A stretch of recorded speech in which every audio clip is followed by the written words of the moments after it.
The history of hip hop from JJ. The history of hip hop with JJ. The history of hip hop with JJ. Baby, can I have an ice lolly? Hey, what's up, people? This is JJ, your hip hop aficionado, your hip hop connoisseur, and you're listening to Black Culture Radio. Okay, let's get into this interview. Rising star on the scene. Queen left. Like I said, we sat down and we chopped it up. I'm going to play that for you now. I have once again on the show, up and coming rising star artist, all the way from Atlanta. I am speaking to Queen Left. How you doing today? Hey, I'm doing great today. Hope everyone is having a good time, enjoying life, and enjoying this holiday season. Yeah, everything's good. Okay, so how you living? Are you busy, or are you chilling at the minute? It's a mix. I found a balance.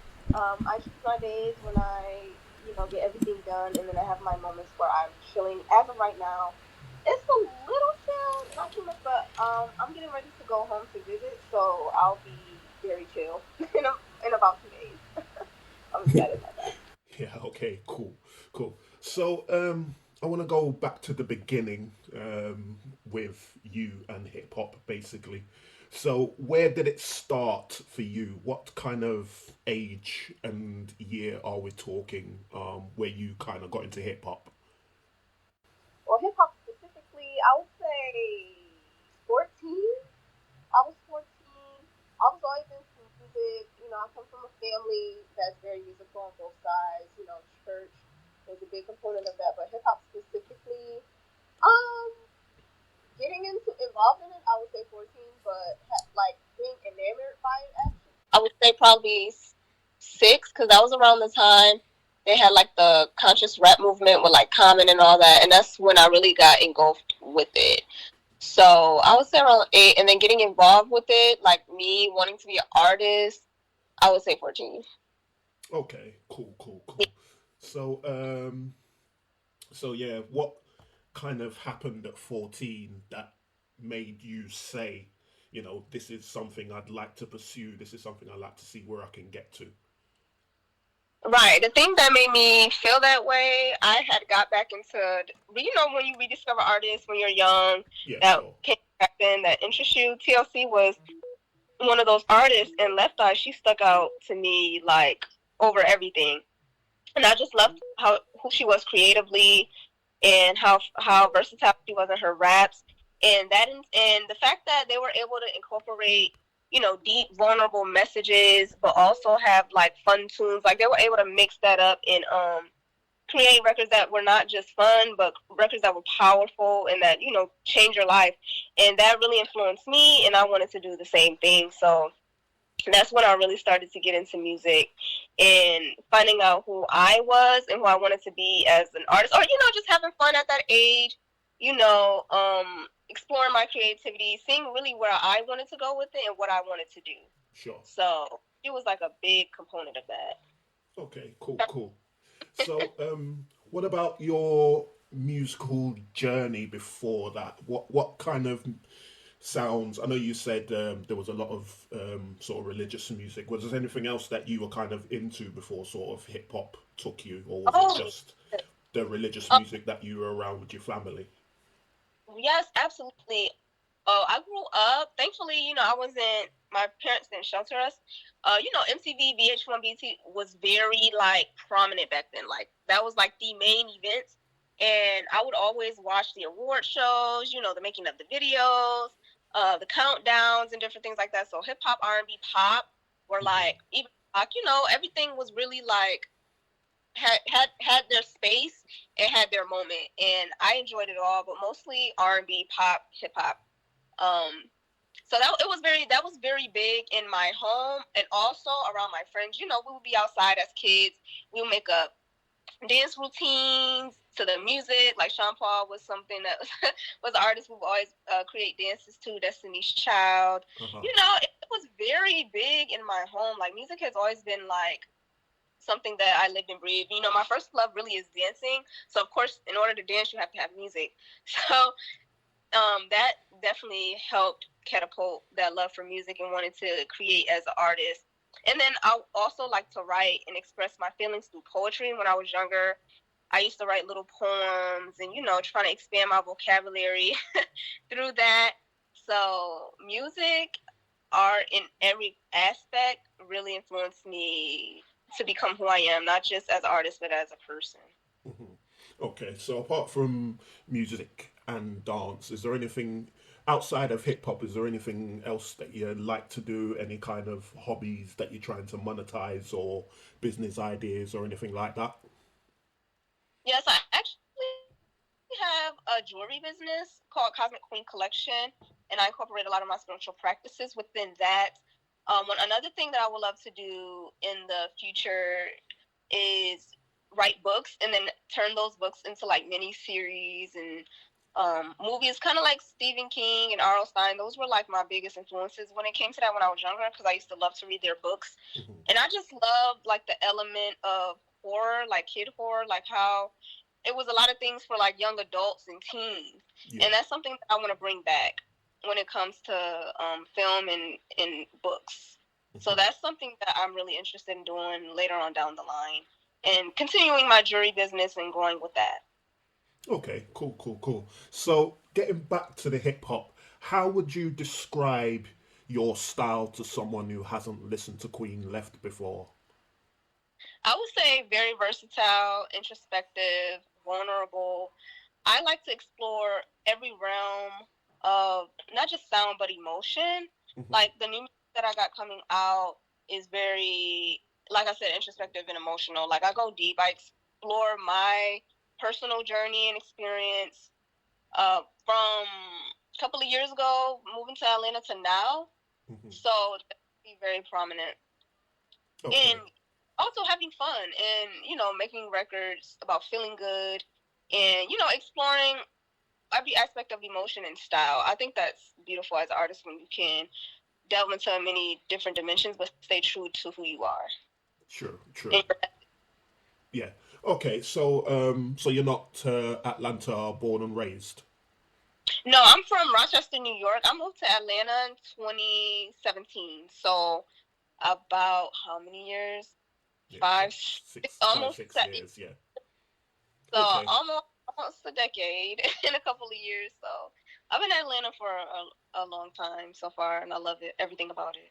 Okay, see, so do you reckon, with your creativity, do you reckon that your sort of style is a mixture of the two, or do you reckon you're more in New York or more Atlanta, would you say? Atlanta's influence is definitely seeping in. But I would definitely say that I'm more in New York, because whenever I go back home, I don't have to find niche places or anything for me to perform. But one thing I like about Atlanta is that it is getting more, what's the word for it? Like, it's allowing, you know, everybody to be in its space. Like, it's not like when I perform, because I'll perform at places where you would think would be weird for me to perform, but people are very inviting. They enjoy the fact that what I bring is something different. So that's I love that part about it. The fact that it's expanding, but New York is definitely like the foundation, because, you know, lyrical ability, you know, we're all about that aspect more. And Atlanta's like a feel good, like party, like, you know, that type of music. But I've definitely learned a lot from Atlanta being there, but New York is definitely the foundation of what my music stands for. Okay, that's cool. So, how did you come up with the name Queen Left? I love this question. Many different components. First, I was, you know, studying about our history and where we come from and different things like that, and found out there were a lot of queens in Egypt at the time, and I was very enamored by that. And the different things that they would do, you know, how they would run the entire empire. They were women that ran the entire empire. And I just, you know, Queen is a powerful name, so I kept up with that. And then Left is it's, you know, for various reasons. One was an ode to Left Eye, because She was the reason why I even wanted to really, really, really create music. Influenced me to be really authentic. And, you know, I'm a lefty. It's like 10% of us, you know, on this planet. And I found that to be unique and cool. You know, back then, being left-handed was considered like a curse or something like that. So, no, it's something that I embrace now. And also, you know, forging my own path. You know, when they say, oh, everybody go right, go left, like, I was on my own journey. And instead of doing the status quo, I created my own path. And that path will be considered left because it's not the status quo of what's considered to be right or the American dream. I get you, yeah. I get that. And I'm definitely feeling you on the queen thing. One of my daughters is named after an African queen as well. So, yeah. Yeah, her name's Anaya. She's named after Queen Naya Bingi, who was a queen in Tanzania in the 1800s. So, yeah. So, I'm definitely feeling you on that one. Okay, so, as it comes to your art, let's say your creativity, who are your dream collabs? I mean, I know obviously there'd be a plethora, but if you had a choice of who you could, you know, top people who you'd like to work with, you know, in a perfect world, who would that be? Right. I would like to work with Kendrick Lamar, like a really big influence, and I love how he's like been able to stay true to himself and create different types of music. Another one was right at the tip of my Solange. I would love to work with Solange. She's a big musical influence too. She's stays true to herself and just very creative. You know what I mean? Yeah. Another one is Billie Eilish. I was just thinking about her. I love her voice, and I like the type of music she makes. You know, it's very cool and just very free. And she's also Sag, so it would be nice to see what I can create with her. Yeah. And who else? A big one that I don't know would ever happen, but it would be like a dream, because I love her so much, Janet Jackson. Like, even if I was to dance, like, somewhere next to her, like a trip or something, I would do that. Like, I would consider that a collab. I would love to work with her in some way. Yeah, no, I like those answers. I think that goes into your name, Queen Left, because some of them artists are seen as sort of left. They like to call them left field, if you know what I mean. Right. So I'm doing there. I mean, especially with Kendrick. I mean, I played one of his songs on my show a few weeks ago. Where he's having an argument with the song's about him and his girlfriend having an argument. And I just think it's such an interesting idea. You know what I mean? They're really falling out in this song and swearing at each other and digging up all the little things about each other that drives them crazy. And then at the end they make up, and it's just such a great idea for a track. Right. Just something different from the norm, if you know what I mean. Yeah. So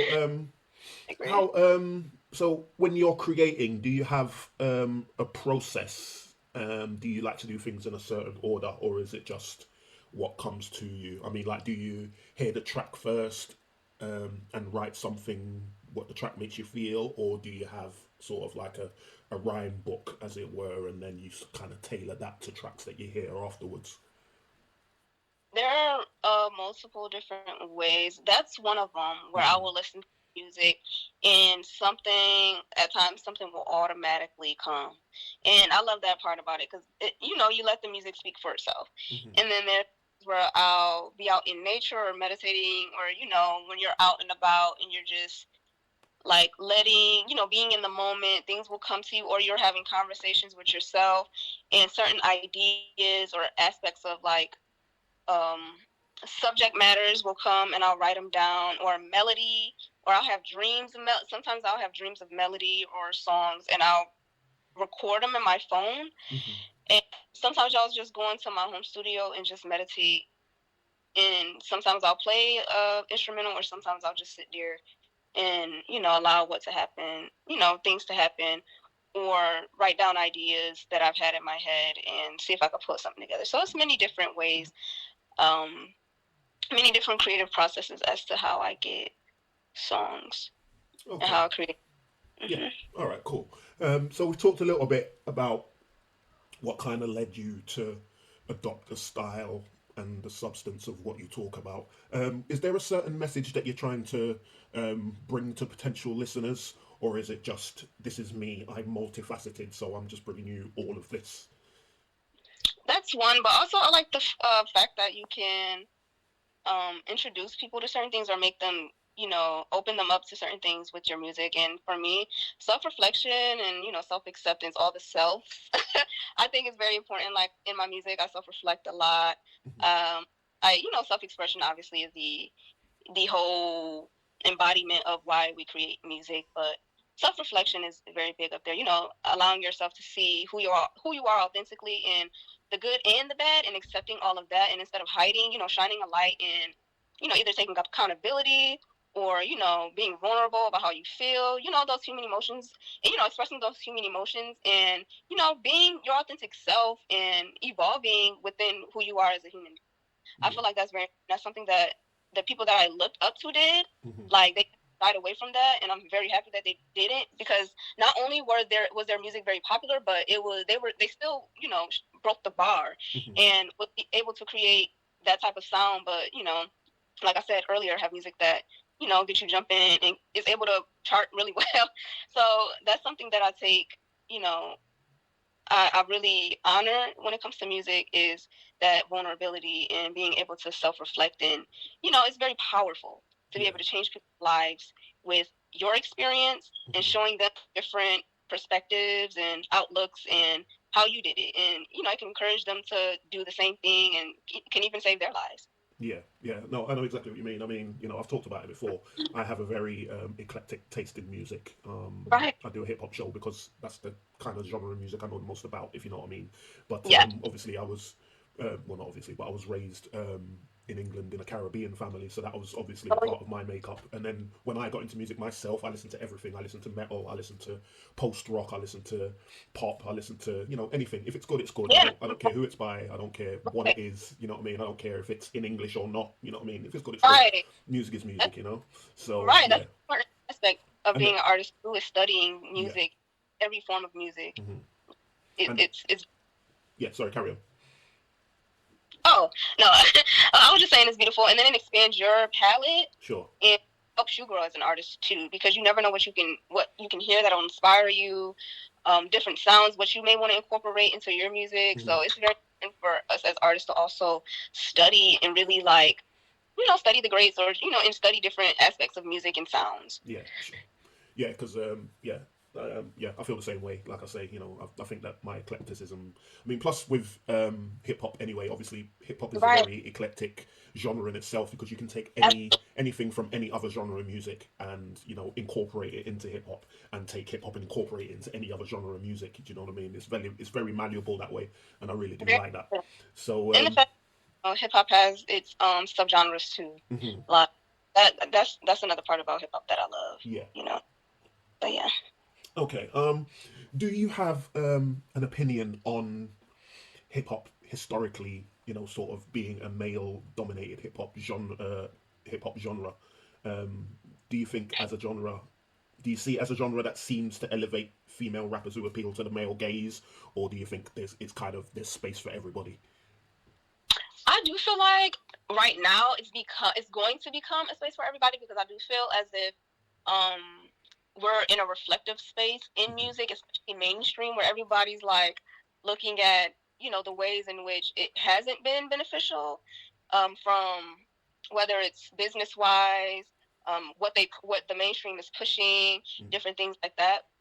I feel like we're looking at that aspect now, and it's slowly like diminishing.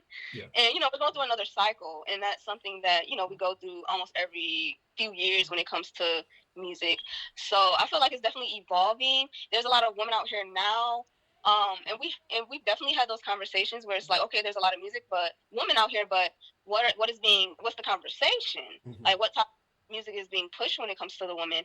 And a lot of the times we talk about, this is not being talked about, and it's just like, okay, well, the labels aren't really pushing it. We say we want it, but we really don't shine a light on the different types of women that are there, like it was in the 90s. Like we had MC Light, we had Misty, we had Little Kim, we had Left Eye, we had the Brat, we had so many different women who made so many different, Lauryn Hill, that made many different sounds and they were all successful at the same time, as opposed to now it's like the label, and I'm glad that it's dying, they're like, you have to fit this certain mold. And there were times in my career where they were trying to tell me that I have to flip certain things or change I spoke about things or dumb it down, and I was just like, I can't do that, because if I do that, what exactly is going to change? You know, no one's going to be able to really shift what's going on if everybody's doing the same thing.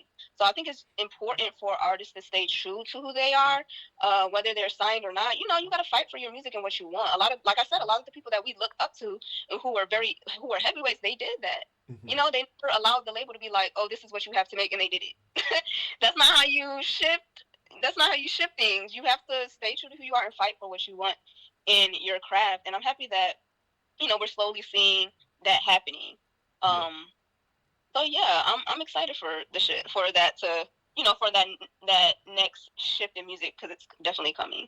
Yeah, no, I'm definitely with you on that. I mean, obviously, like I say, you know, I listen to a lot of hip hop. I'm older, so you know, I listen to. I was there in the 90s and all that. Do you know what I mean? So I've seen what it's kind of morphed into, and you know, I can sit here and listen to, you know, coke bars all day, but you know what I mean. It's not my reality. But it's sometimes it's good to listen to someone else talk about it, if you know what I mean. If they do it in a way that's pleasing to the ear, do you know what I mean? Right. Then I can listen to coke bars all day. Do you know what I mean? I don't have to live the life to listen to the music, you know. Exactly. But obviously, there's always people on the other side as well. People trying to, you know, elevate people's minds and, you know, just, you know, talk about party. Like I said, there's always got to be a bit of fun as well. You know what I mean? But I think as long as you make your music compelling, you know, then you really can talk about what you want. You know what I mean? I don't really have that much of a problem with, you know, some of these ladies that are out here now with not much on or whatever. Do you know what I mean? People seem to react to it really badly. I don't. You know what I mean? I kind of get what they're saying about, you know, that they're empowering themselves to do it, and it's only an image. Do you know what I mean? Yeah. Like I think it's all part of the same thing, to be honest. If other people outside see that and, you know, kind of have a problem with it or whatever, or see people a certain way because of it, that's their hang up. It's not the artist's hang up, if you know what I mean? Right. So no, they're just being true to who they are, you know, and I think every part is important, which is why I love it back then, because everybody got to have the shine. Like, it wasn't just this certain type of thing. And also, I don't like when people talk and be like, oh, this doesn't deserve, because I'm like, the beginning of hip hop, yes, they talked about the struggle, but a lot of it was about partying. Like, of course, yeah. Party record. Like, everything, every aspect was important. One is not more than the other. You know, it's what makes hip hop hip hop. Like, all of it is, you know, we're multi-dimensional people. We're not supposed to be this monolith. And that's when it also becomes an issue, which is why I'm saying, like, every aspect deserves its shine, is because all of it is important. You know, I don't just want to see people talking about history or, you know, boom bap or whatever. Civil rights. Like, I don't want to just hear that. All that is important, that's going to but get not very just boring. that. Yeah. Right. It's going to get very boring. So the fact that, you know, everyone's able to make whatever they want, and it, like you said, as long as it sounds really good to the ear, I'm listening to it, because I love me some Meg Thee Stallion. I'll listen to Sexy Red if I like the record, but I also like Rhapsody and, you know, the girl Tierra Whack, you know, the different like that. I love all of it, and I embrace it all. I'm just happy that industry-wise, you know, people are like, we need to see more of the diversity. Yeah. As opposed to just one aspect, because that's when it's going to get boring regardless of who it is. Because if you just see this one thing and it's just like, okay, so where's everybody else? Like the 90s, it was the golden era because everybody had their lane and everybody was able to shine. Yeah. And that's when it was really popping. So that's what I love to see in music. Yeah. And I mean, maybe that's part of, I mean, I know it's been a big talking point this year about the fact that hip hop hasn't really been on top of the charts this year like it has in years before. I think maybe that's part of it, because all the big companies have been kind of pushing the same thing and people are just maybe bored of it. Do you know what I mean? And that's why all the older guys, as it were, are still selling out shows. Do you know what I mean? Nas and you know, Wu-Tang, you know, they've been filling stadiums, whereas, you know what I mean, some of these younger guys haven't been able to. I think it's because now Nas and Wu-Tang are different, you know what I mean, to you know, to what these guys are doing now, you know. Oh, that's very true. Yeah, and you know, it's getting stale, and that's because, you know, it's a shift that's about to happen. You know, like, okay, that got old. Now it's time for this either to come back around or something new. And that's another thing I love about hip hop, is that they have their cycles where that's a big part of the thing. That's the big thing. Something comes back, but it's still new. Do you know what I mean? They find a new way of doing something that was there before, which is, you know what I mean, hip hop is so inventive in that way. I think that's why I love it. I think that's why you love it. I think that's why a lot of people still love it. Do you know what I mean? So anyway, so what do you have coming up? Is there anything that we should be looking out for? Yes, tomorrow I'm dropping another 16. I got 5 left of the 16s in dedication to hip hop. I'm dropping that tomorrow, and I'm finishing up my EP, and that should be dropping in March. But the first single will more than likely be dropping mid-January. So be on the lookout for that. I'm very excited because I think I found, I don't think I know. I found myself as an artist, and that's like the most beautiful thing when you have that confidence to, not just experiment and be like, let me see, what's my sound and like where I not necessarily fit, but like having that security of I'm confident doing this, like this is what I'm doing right here. And as opposed to when I first started, I didn't really know how to create a concept project or like really know what I wanted to talk about, or it was true to who I was at the moment, but now it's more personable, and I love that aspect of it. So I'm excited about everything that's about to come, but make sure you guys check out the Soulful 16s that I've been dropping, and like I said, the new one will be coming tomorrow. Okay, yeah, I've been checking them out, the different excuse me, the 50 years of hip hop, the little rhymes that you've been dropping. I've been checking them out, man. Yeah. So talking about that, why don't you just tell people where they can find you? You can find me on all platforms: Instagram, Queen Left, YouTube, Queen Left Universe, Twitter, Miss Queen Left. I have a website, queenleftmusic.com. My music is on all platforms: Spotify, Apple Music, YouTube, any platform you can find me on. Okay. Queen LEFT. Okay, and you can drop a little thing for the jewelry as well. Where can people find that if they want to check that out? My jewelry is also on my site. It's under the shopping tab, so queenleftmusic.com/shop, and also I have an Instagram, a Cosmic Queen Collection. You can look me up there and follow me and DM or make an order online. If you want any customs for the holidays, I'm all open. Okay, that's cool. Okay, so is there anyone that you want to shout out? Is there anyone that you want to thank, or just, shout at your people? Just, let them know. I want to shout out Chrissy Tucker. That's my girl. She is very helpful when it comes to the music, finding me people to work with. When it comes to ideas, even, she's a videographer and she does photography, so she helps me out when it comes to that and the concepts and make sure everything looks great. Bianca is another big help. She helps me in aspects of music too. Whatever I need, something, she's always there and helping me get into different spaces, whether it's performances, podcasts, playlists, different things like that. So I really appreciate her. Also Impact, he's the one that helped me create these videos for the 16s. He was very quick with his turnaround because, sometimes, you work with people who aren't that, serious in their craft, and you have to wait. With him, I didn't have to do any of that. And I really appreciate him for sticking it out with me recording these, because we was in the hot heat recording some of these.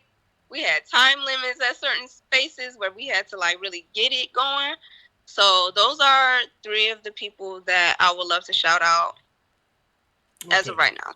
All right, that's cool. So yeah, as Queen Left said, she's streaming everywhere. Music is streaming everywhere. It's dope, of course. And, all the social media platforms, she's on there. Just check Queen Left and you can find her wherever you go. So, Queen Left, thank you for your time. Thank you for yours and allow me on your platform. Thank you very much. Yes. That was my chat with Queen Left. I think you'd agree that was a very interesting conversation. It was good to speak to a female artist in this game about, what it's like being in the game. Like I said, we all know it's been very male dominated for a very long time. So it's nice to hear from a female MC making her way in the business, and, seems like she's having a very good time doing it, which is great, which is good. So yeah, like she said, check her out. She's on all social media platforms and her music is streaming everywhere. It is dope. It's worth checking out. She's been doing a lot of, for 50 years of hip hop, she's been dropping a lot of freestyles on classic beats, check them out and check her original music out too. As I always do, I am going to play a track that highlights why I like them. This track I love from her. It's called Never Die on My Knees.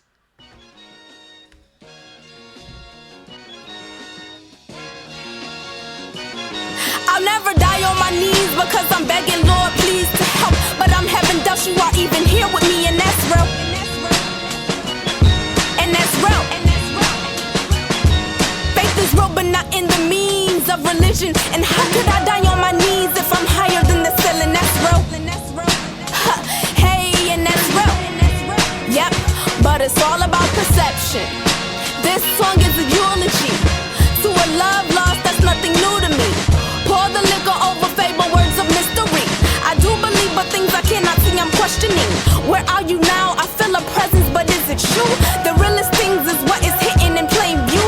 I pray, but how could it be heard with your million requests? Cause when I lost you, that's when I found myself waiting on a personal revival. I ran away from darkness cause the light kept me blind, y'all. An oxymoron and a contradiction combined it. Why judge me? Who says I can't be a little doubtful? The light allowed you to hide away from your truths. And sometimes the light can hold some darkness too. It allows you to get trapped and hit in actualities, lacking direction to face these false realities. I'll never die on my knees because I'm begging, Lord, please to help. But I'm having doubts you are even here with me, and that's real. And that's real. Faith is real, but not in the means of religion. And how could I die on my knees if I'm higher than the ceiling? That's real. Hey, and that's real. Yep, but it's all about perception. Not everyone can hear what you hear until you realize that what you say will fall on deaf ears. Temper spirits, false deliverance, questioning religion. Cause in every way, I felt like I was being bounded. Bound in a fiery furnace of mistakes, forgetting repentance. Being told if I did this, that hell is where I'd be sent. Fear was such a driving stick and it motioned me to a ditch. Abandon that current stick for a larger ship. And I'm going places to explore and find a land to exist. Didn't want that energy to find me, so I let it go. Even though already I feel religion is a masquerade of his story, one perception. A ghostwriter put in the heart of a misguided crook who wouldn't give a damn if your name was in that book. Searching for completion in a being we all mirroring. If I'm a reflection of God, then what that make me? Him? We are Black Culture Radio. We are Black Culture Radio. We are Black Culture Radio.